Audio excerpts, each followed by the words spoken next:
harus kita ubah nih satu kaidah kapitalis yang mengatakan menabung pangkal kaya.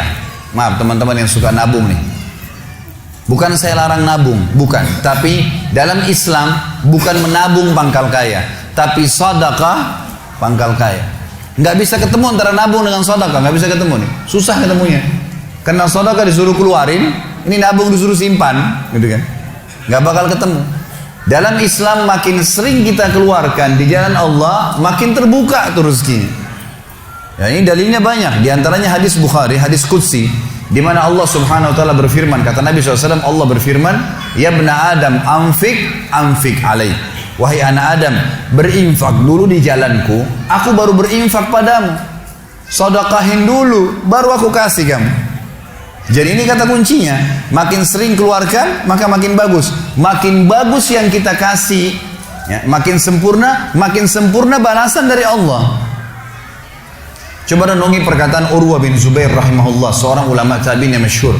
Urwah bin Zubair ini ayahnya namanya Zubair bin Awam, salah satu sahabat dari 10 orang yang jamin masuk surga. Anaknya namanya Urwah, ulama besar, gitu kan, dari tabi'in. Urwah mengatakan, janganlah seseorang di antara kalian memberikan untuk Allah, keluarkan di jalan Allah sedekah, sesuatu yang dia malu kalau dia berikan kepada pemimpin satu kaum. Begini maksudnya. Saya ingin tanya teman-teman, coba renungin dan jujur jawabnya ya. Kalau seandainya Anda tiba-tiba diundang oleh, saya nggak tahu nih, di Bali ini apa? Wali kota ya? Diundang oleh wali kota. Baik, bapak ini atau ibu ini diundang ke wali kota, ditelepon khusus, datang ya ke kantor saya besok, dan tolong beliin saya buah. Pesan beli buah. Kira-kira teman-teman sekalian, pada saat wali kota pesan buah dari Anda ini, beli buahnya di mana? Di pasar kaki 5 kah? Emperan jalan? Masuk supermarket. Cari buah yang biasa-biasa saja atau buah yang paling bagus? Kalau ada sedikit rusak kulitnya, tercoret, atau mungkin terkelupas, dimasukin nggak?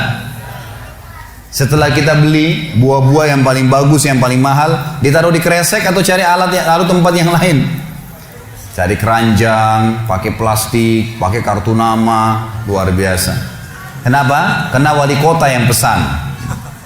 Coba teman-teman sekalian, kalau ibu Anda yang pesan, bapak yang pesan, nah beliin ayah, beliin ibu jeruk ya, buah. Beli di mana kira-kira?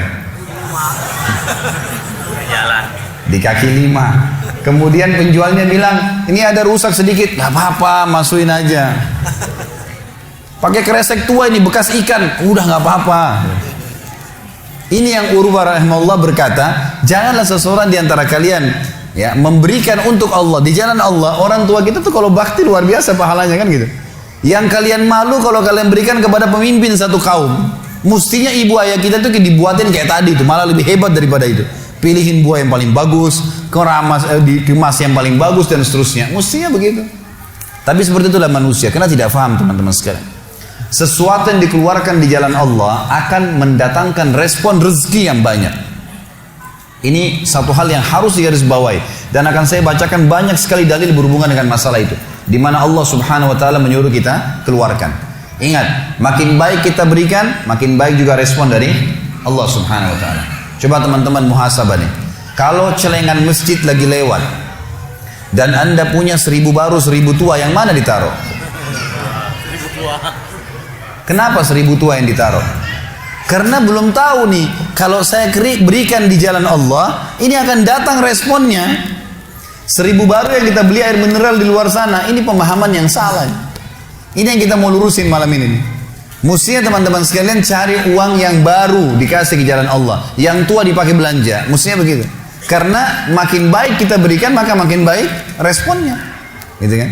Makanya kata para ulama, siapa yang memberikan sesuatu yang baik pada Allah di jalan Allah, Allah akan balas dia dengan kebaikan. Saya akan angkat sebuah kisah teman-teman sekalian. Kisah seorang ulama tabi'in bernama Rabi' ibn Haytham rahimahullah. Rabi' ibn Haytham ini ulama yang sangat terkenal dengan kesolehannya, luar biasa kesolehannya orang ini. Jadi dia di akhir hidupnya, Rabi' ibn Haytham ini muridnya Abdullah bin Umar, muridnya Abu Musa al-Asy'ari, sahabat-sahabat yang mulia. Ini murid langsungnya, ulama tabi'in yang terkenal, Rabi' ibn Haytham. Rabi bin Haytham di akhir hidupnya sempat stroke setengah badan. Datanglah 2 orang muridnya bertamu ke rumahnya, dan ini termasuk adab yang baik. Kalau teman-teman mendapatkan seorang alim ulama dan memang dia bersedia bisa didatangin, kunjungin, minta nasihat atau ketemu minta nasihat atau ada di pengajiannya lah. Mereka datang mengatakan begitu masuk kebetulan stroke setengah badan, bagian kiri tubuhnya stroke ini. Ada 4 kejadian di rumahnya pada saat itu.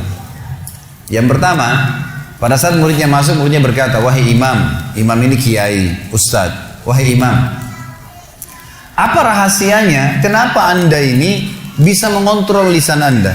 Tidak seperti ulama-ulama yang lain, masih kadang-kadang ngobrol-ngobrol kosong. Anda ini betul-betul, Rabi bin Haytham terkenal kalau ngomong, nasihat, tanya kabar orang, gitu kan, Quran atau zikir, nggak ada yang lain. Ini itu saja 4 tuh dari lisannya, nggak ada yang lain, luar biasa.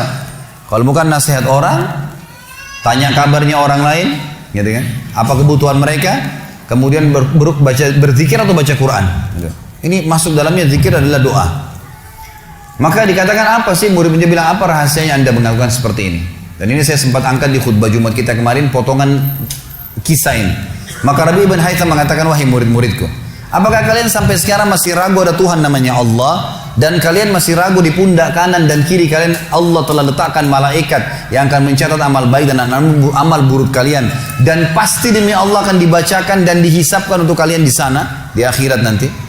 Artinya saya bisa mengontrol lisan saya karena saya tahu Tuhan saya selalu melihat, dan ada malaikat yang mengawasi, tidak pernah tidur nih 24 jam terus mengawasi, baik dicatat buruk dicatat. Lalu kemudian muridnya mengatakan, baiklah kalau gitu, dapat ilmu. Kejadian pada saat itu teman-teman sekalian yang lain adalah, yang kedua, baru mau ngobrol sama murid-muridnya, tiba-tiba anaknya Rabi bin Haytham keluar dari dapur, masuk ke ruang tamu pamit. Anak laki-lakinya lalu berkata, wahai ayahku, semoga Allah senantiasa menjaga anda. Ibu saya membuatkan untuk anda makanan namanya halwa pada zaman itu. Halwa ini Bapak Ibu sekalian makanan yang mahal. Bahannya susah, bahannya mahal, buatnya susah, lama diadon berjam-jam baru jadi. Dan ini dimakan oleh pejabat-pejabat gitu. Rabi bin Haytham rahimahullah ini punya ciri khas. Mereka tidak pernah rewel. Di rumahnya dihidangkan makan apa sama istrinya, dimakan sama dia. Baik sekali orangnya. Udahlah dunia dilaluin sama dia begitu saja. Maka anaknya datang dan mengatakan, wahai ayahku, ibuku membuatkan untuk anda halwa. Makanan yang mahal bahannya dan juga susah buatnya. Tapi anaknya bilang, ibu saya buat halwa buat anda. Ibu saya berharap anda memakannya. Anda memakannya. Gitu. Lalu kata Rabi bin Haytham, baiklah, keluarkan aja. Dikeluarkanlah makanan tersebut. Lalu halwa ini dipotong-potong karena kue yang bagus dan cukup besar, di nampan besar dipotong-potong. Baru saja Rabi bin Haytham mau memegang dengan tangan kanannya, karena sebelah kirinya sakit. Diambil sebelah kanan. Kemudian dia kasih isyarat murid-muridnya untuk ambil juga. Baru mereka mau pegang, tiba-tiba pintu rumahnya ada yang ketuk. Diketuk. Dia kasih isyarat anaknya, suruh buka pintu itu. Dibuka pintu itu. Anaknya pergi sana. Waktu dibuka teman-teman sekalian, ini ternyata yang ketuk pintu bukan orang biasa. Orang yang luar biasa. Orang gila, gitu kan. Jadi bukan orang yang peminta-minta biasa, orang yang luar biasa, orang yang selalu anggap ini udah deh, nggak usah dilayanin, nggak usah diajak ngomong, nggak usah diperhatikan, gitu kan. Orang gila ini ketuk pintu dengan pakaiannya yang lusuh, tidak pakai alas kaki, rambutnya berantakan, kasih isyarat minta makan. Rabi bin Haytham rahimahullah tunjuk anaknya, suruh datang, angkat nih halwa, kasih orang gila itu. Halwa nih makanan yang mewah, kasih orang gila itu. Dibawa sama anaknya. Anaknya ini Rabi bin Haytham waktu bawa piring itu, niatnya ingin memberikan ke orang gila 1 potong, gitu kan. Begitu tiba depan pintu, orang gila lihat makanan enak, walaupun gila tahu juga ini makanan enak, gitu kan. Diambil sama dia piringnya. Diambil, dimakan semua. Dalam kisahnya dikatakan sampai air liurnya jatuh di situ, dihabisin sama dia. Sudah habis teman-teman sekalian, apa yang terjadi? Orang gila nggak ngerti, dia nggak terima kasih, nggak apa, piringnya dilempar pergi. Anaknya Rabi bin Haytham ini tahu nilainya makanan yang ibunya buat tadi. Diambil piring itu, ditutup pintunya, lalu dia kembali lagi. Kemudian dia bilang sama ayahnya, wahai ayahku, semoga Allah senantiasa menjaga anda. Sebelum saya lanjutkan kisah teman-teman sekalian, saya sarankan juga bahwa teman-teman di sini yang sudah punya anak, biasakan selalu menggunakan doa antara suami istri dengan anak. Itu penting sekali. Karena kata Nabi SAW, jangan ucapkan kata-kata doa yang bisa berbau doa buruk buat kalian, diri kalian, keluarga kalian, dan harta kalian. Karena bisa saja malaikat lewat dan mengaminkannya. Ya. Kita harus selalu doa yang baik gitu kan. Jadi Rabi bin Haitham membiasakan anaknya untuk dilatih berdoa yang baik. Jadi selalu kalau mau minta tolong, nah semoga Allah menjagamu, ambilkan ayah ini. Nah semoga begini, semoga Allah menjagamu, semoga Allah berikan kau rezeki, ambilkan ayah seperti ini. Jadi selalu diikuti dengan doa. Anaknya pun terbiasa mendoakan ayahnya. Dalam kondisi anaknya jengkel karena perilaku si orang gila tadi, dia kembali dia masih sempat mengatakan, ayah semoga Allah menjaga anda. Tadi itu ayah yang minta-minta orang gila. Dia tidak mengerti nilainya makanan yang kita kasih. Kalau tadi anda suruh saya ke dapur ngambil apa saja, roti lah, apalah, dia makan juga. Kenapa harus halwa yang ibu saya setengah mati buat, biayanya mahal, buatnya lama, gitu kan? Jadi anaknya butuh jawaban nih. Perhatikan apa jawabannya orang beriman kepada Allah dan tahu benar kata kunci bertambahnya rezeki justru dengan sedekah itu. Kata dia apa? Ya waladi illam yadri fallahu yadri. Baru dia baca ayat lan tanalul birra hatta tunfiqu mimma tuhibbun. Wahai anakku, kalau orang gila itu tidak tahu nilainya makanan yang kita kasih, nggak penting buat saya. Karena Allah tahu nilainya. Bukan dianya, tapi Allah tahu nilainya. Dan ingatlah firman Allah, kalian tidak akan mendapatkan, gitu kan? Kalian tidak akan mendapatkan balasan sempurna daripada sedekah kalian sampai kalian menginfakkan apa yang paling kalian cintai. Saya suka halwa itu, tapi disuruh kasih. Teman-teman sekalian, pelajaran luar biasa dari kisah ini. Pernah nggak kita berpikir berikan makan orang gila? Kadang-kadang subhanallah kita lihat orang gila ambil di sampah, kita biarin, nggak mau dilihat. Kalau kita nggak kasih makanan dia, siapa yang akan kasih makan? Dan Allah tetap menilai kita dan sesuai dengan niatnya. Innamal a'malu binniyat. Termasuk saya pernah jelaskan ke jamaah saya di pengajian. Kalau ada orang datang ke masjid kita ini sekarang bawa proposal, teman-teman sekalian. Nih, proposal saya mau bangun masjid. Butuh bantuan 1 miliar. Kita nyumbang semua.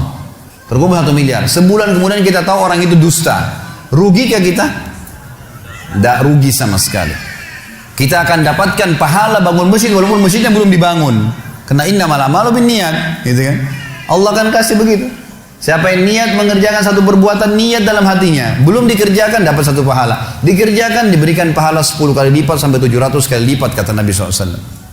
Jadi jelas sekali, gitu kan? Bagaimana Rabi ibn Haitham mengajarkan kepada kita bersedekah, teman-teman, sampai pada orang gila pun dikasih. Karena Allah akan menilai kebaikan itu. Bagaimana bisa kita tidak lakukan? Maka selesai kisah yang kedua. Kisah yang ketiga adalah muridnya mengatakan, wahai imam, apa nasihat anda? Apa nasihat anda untuk kami dalam masalah ibadah? Tentu yang jadi saksi bahasan tadi orang gila dikasih makan itu ya. Maka dia mengatakan waktu ditanya oleh muridnya apa nasihatnya dalam ibadah? Ibadah kami apa nasihatnya? Sholat, puasa, apa nasihat anda? Maka beliau mengatakan alaikum bil asrar. Rahasiakan amal soleh kalian. Jangan ceritakan sama siapapun. Kerjakan tapi jangan ceritakan. Udah. Allah sudah utuskan ada malaikat yang catat semua kebaikan. Tidak dibayar, tidak pernah tidur. Lengkap semua data-datanya hari kiamat. Semua dicatat. Rahasiakan amal soleh kalian. Jangan ceritakan sama siapapun, jangan buka sama siapapun. Baik. Lalu kejadian terakhir di rumahnya adalah teman-teman sekalian. Waktu itu terdengar azan duhur. Stroke setengah badan nih. Lalu Rabi ibn Haitham ini saya sekalian berikan motivasi kepada teman-teman yang masih malas sholat di masjid. Rumah Allah harus didatangi teman-teman sekalian. Fadilahnya sangat besar. Kata Nabi SAW, setiap orang ke masjid, setiap langkahnya mengangkat derajatnya 1 langkah, yang 1 langkah mengampuni dosanya. Setiap ke masjid, dapat 1 istana di surga, dan pulang dari masjid 1 istana lagi. Hadis sahih semua menjelaskan masalah ini. Gitu kan? Belum fadilah sholat berjamaahnya, belum terbangun ukhuwah, belum dan seterusnya. Belum lagi hadis Nabi SAW, siapa yang tidak kehilangan takbiratul ihram pertama imam selama 40 hari, dia akan selamat dari akan diselamatkan dari sifat kemunafikan. Banyak fadilahnya. Rabi bin Haitham rahimahullah stroke setengah badan teman-teman sekalian. Lalu dia dengar azan duhur, dia kasih isyarat anaknya sudah tahu, suruh datang. Anaknya lalu menopang tubuhnya dia yang sebelah kanan. Minta diantar ke masjid. Stroke setengah badan dan sudah sangat tua. Lalu muridnya bilang, saya lalu kemudian membantu menopang tubuhnya yang stroke. Dan demi Allah untuk kami membawanya ke masjid, kakinya yang stroke terseret di tanah. Lalu saya bisikin di tengah jalan, imam, hai kiai, hai guru, anda kan punya rukhsah, punya keringanan, sholat aja di rumah. Stroke, tua, susah, gitu kan? Lebih baik sholat di rumah. Apa kata dia? Orang beriman tidak mengenal stroke kah, sakit keras kah, ibadah kepada Allah nggak terganggu nih. Kata dia, wahai muridku, aku mendengarkan dengan kupingku ini azan. Hayya 'alas shalah, hayya 'alal falah. Ayo salat, ayo mendapatkan kemenangan dari Allah. hanya melalui lisan muadzin saja. Karena semua muadzin sama mengucapkan, mau orang Afrika, mau orang Arab, mau orang Melayu, azannya sama. Hayya 'alas shalah, hayya 'alal falah. Allah memanggil saya mengatakan, ayo sholat, pencipta langit dan bumi, ayo mendapatkan kemenangan. Lalu saya sholat di rumah saya, demi Allah saya akan datangi masjid walaupun saya merangkak. Luar biasa nih, ya, keimanan membuat seseorang stroke pun bisa beribadah kepada Allah. Tapi dari kisah kita, ya, dari 4 kejadian di rumah Rabi' ibn Hasan adalah bagaimana dia bersedekah kepada orang fakir miskin tadi. Ada riwayat Bukhari yang lain teman-teman sekalian berbunyi, kata Nabi SAW dulu di zaman Bani Israel ada 2 orang. Di zaman Bani Israel ada 2 orang. 2 orang ini bersahabat, dua-duanya punya kebun. Dua-duanya punya kebun. Kebun ini mereka lagi nunggu hujan dan satu negeri itu belum turun hujan. Tiba-tiba si A sama si B. Si A ini melihat ada awan, kata Nabi SAW, lewat di atas kebunnya. Dan terdengar suara dari awan itu berkata, turunkanlah hujan di kebunnya fulan, kebun temannya dia di sebelah. Maka dia bilang, kata Nabi SAW, orang ini pun mengikuti awan tersebut. Ternyata betul, awan itu menggumpul semuanya di atas kebun temannya, hujan. Tapi cuma kebun temannya, yang lain gak kena hujan. Maka Nabi SAW mengatakan, dia pun bertanya pada temannya, apa yang kamu lakukan dengan kebunmu? Sampai di musim panas seperti ini pun Allah masih menurunkan hujan untuk kebunmu saja. Apa yang dia bilang? Dia bilang, saya membagi keuntungan dari usaha saya ini menjadi 3. Keuntungannya bukan modal. Sepertiganya saya infakkan di jalan Allah, langsung saya keluarkan. Sepertiganya lagi saya tambahkan ke modal. Sepertiganya lagi saya gunakan untuk keperluan keluarga saya. Jadi ternyata teman-teman sekalian, sedekah itu betul-betul sangat luar biasa. Membuka pintu rezeki. Jadi makin dikeluarkan, makin royal, makin datang. Saya sarankan teman-teman kalau bisa ikutin ceramah saya di YouTube, ada tentang Abdurrahman bin Auf, sahabat Nabi, serial sahabat. Kita sudah membahas 9 sahabat, Abu Bakar, Umar, Uthman, Ali, Talha, Zubair. Kemudian Abdurrahman bin Auf, Talha bin Ubaidillah. Terakhir itu Sa'id bin Zaid. Dan insya Allah hari Sabtu depan ini akan ada tablik akbar sahabat yang ke-10, Abu Ubaidah bin Jarrah. Abdurrahman bin Auf salah satu sifat ciri khasnya, semua sahabat suka bersedekah, tapi Abdurrahman ini luar biasa dalam sedekah. Luar biasa. Beliau pernah kedatangan keuntungan 1 peti emas di satu malam, gak bisa tidur, gelisah. Istrinya tanya, kenapa Abdurrahman? Dia bilang, saya gak bisa tidur nih, belum pernah ada keuntungan sebesar ini. Kata istrinya, lalu apa keinginan? Dia bilang, saya ingin keluarkan jalan Allah, saya gak mau simpan di rumah saya malam ini. Ya, gak mau nabung. Kalau kita subhanallah baru untung 1 juta sudah antri sejam di bank, gitu kan. Ini nggak mau nabung, keluarin malam ini, sedekahin semua untuk fakir miskin. Gitu. Istrinya juga solehah, nggak seperti sebagian muslimah. Maaf, saya nggak singgung muslimah di belakang sana. Tapi ada orang begitu, suaminya dapat untung, sebelum disedekahin, sebelum kasih orang tuanya, sebentar dulu, jatah saya mana? Gitu. Ini enggak, istrinya mengatakan sedekahin, ayo kita sama-sama. Dibungkuslah emas-emas itu, koin-koin emas, dirham emas itu, kemudian dibagiin, habis. Subhanallah, karena ikhlasnya mensedekahkan semua keuntungan malam itu, besok dalam riwayat saya dikatakan datang 2 peti keuntungan dengan produk yang sama. 2 peti emas dikeluarin sama Abdurrahman, 2 peti emas. Hari ketiga datang 3 peti keuntungan. Dikeluarkan hari keempat datang 4 peti. Begitu terus sampai Abdurrahman memiliki sebuah gudang penuh dengan emas. Waktu Abdurrahman radhiyallahu anhu meninggal dunia, waktu mau dibagi warisannya, itu emas-emasnya saking sudah ditumpuk-tumpuk sampai melengket satu sama yang lain. Waktu mau dipisahin, dibagi, itu harus pakai kampak. Dan yang mengkampak itu tangannya sampai memar, luka. Saking banyaknya. Selalu sedekah. Setiap hari beli 33 budak dibebasin. Setiap hari beli budak bebasin. Setiap hari datangkan 30 kafilah, ya 30 ekor unta untuk diparkir, ditaruh di tengah-tengah jalan Madinah. Lalu pegawainya berteriak, Abdurrahman membagi-bagi buat kalian, silakan, semua ambil kebutuhannya. Luar biasa gitu. Kita subhanallah kadang-kadang bersedekah, kalau orang datang itu pun masih perhitungan, gitu kan. Ini nggak sengaja cari orang yang butuh lalu dikasih. Maka lihat bagaimana mereka memahami tentang masalah sedekah ini, teman-teman sekalian. Dalam hadisnya dikatakan sadaqatu tudfi'u ghadabur rahman. Sedekah itu bisa meredam murkanya Allah. Keluarin, jangan ragu dengan masalah sedekah itu. Karena itu kata kunci datangnya rezeki. Mari kita dengarkan ayatnya. Yang pertama adalah surah Al-Baqarah, surah nomor 2 ayat 254. Allah Subhanahu wa taala berfirman, Al-Baqarah 254, A'udzu billahi minasyaitonir rajim. Ya ayyuhalladzina amanu, Hai orang-orang yang telah beriman pada Allah, anfiku, keluarkan mimma razaqnakum, dari apa yang telah kami berikan untuk kalian rezeki, min qabli an ya'ti yaumun la bay'un fihi wala khullatun wala syafa'ah wal kafirun humudz zalimun. Sebelum datang hari nanti kalian menyesal, nggak ada lagi hari transaksi, nggak ada lagi kasih sayang, tidak ada lagi pertolongan hari kiamat. Teman-teman sekalian, maaf kalau anda punya rezeki banyak di rekening, masya Allah, bagus, tapi usahakan selalu ada sedekahnya. Karena kalau kita biarkan numpuk, kita cuma bangga di angka tulisan, di print bukunya, oh iya banyaknya 2 miliar, 10 miliar. Kita cuma bangga dengan angka. Apa yang mau dibanggain? Pada saat antum meninggal, kalau antum tidak sedekahkan teman-teman sekalian, tidak punya masjid yang dibangun, nggak punya kegiatan amal jariah, nggak pernah punya sesuatu buat dia infakkan sebenarnya, gitu kan? Maka pastikan orang seperti ini akan menyesal pada saat meninggal. Coba ya saya sedekahin dulu. Makanya kata Nabi SAW, hartamu yang sebenarnya, harta yang kau sedekahkan selama kau hidup, itu harta sebenarnya. Dan harta yang bukan sebenarnya yang kau habiskan beli makanan dan pakaian, habis semua. Yang kau sedekahin. Seorang ulama salaf dulu pernah ditanya, setiap dia dapat keuntungan selalu sedekahin, dapat keuntungan selalu sedekahin, selalu sedekahin. Dipakai untuk kebutuhan keluarganya, sisanya sedekah, nggak ditabung sama dia, dihabisin gitu.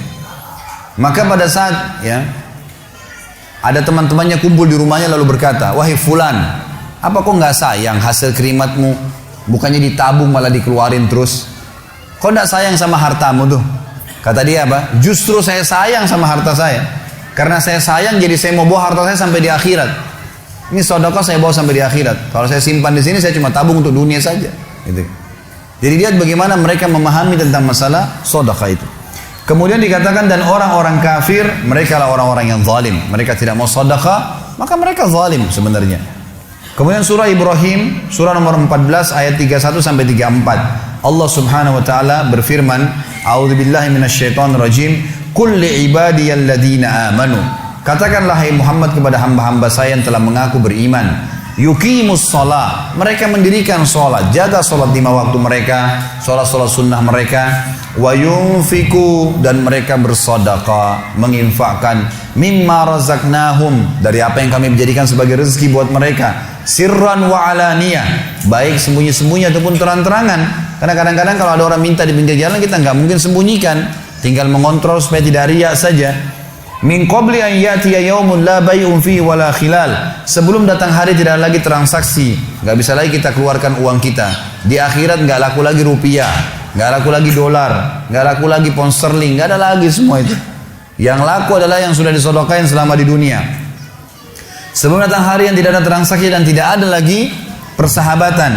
Allahul ladzi khalaqas samawati wal ard, yang menyuruh kalian sholat tadi dan menginfakkan apa yang kalian telah diberikan adalah Allah yang telah menciptakan seluruh langit dan bumi. Wa anzala minas samai ma'a, dan telah menurunkan dari langit air. Fa akhraja bihi minas samarati rizqan lakum, lalu dengan air hujan itu dia tumbuhkan buah-buahan sehingga kalian bisa menjadikannya sebagai rezeki kalian, menutupi kebutuhan kalian. Wa sakhkhara lakumul fulka litajriya fil bahri bi amri, yang menyuruh kalian sholat dan berinfak itu adalah Tuhan Allah yang telah menundukkan lautan sehingga bahtera-bahtera kalian bisa meraung di atasnya.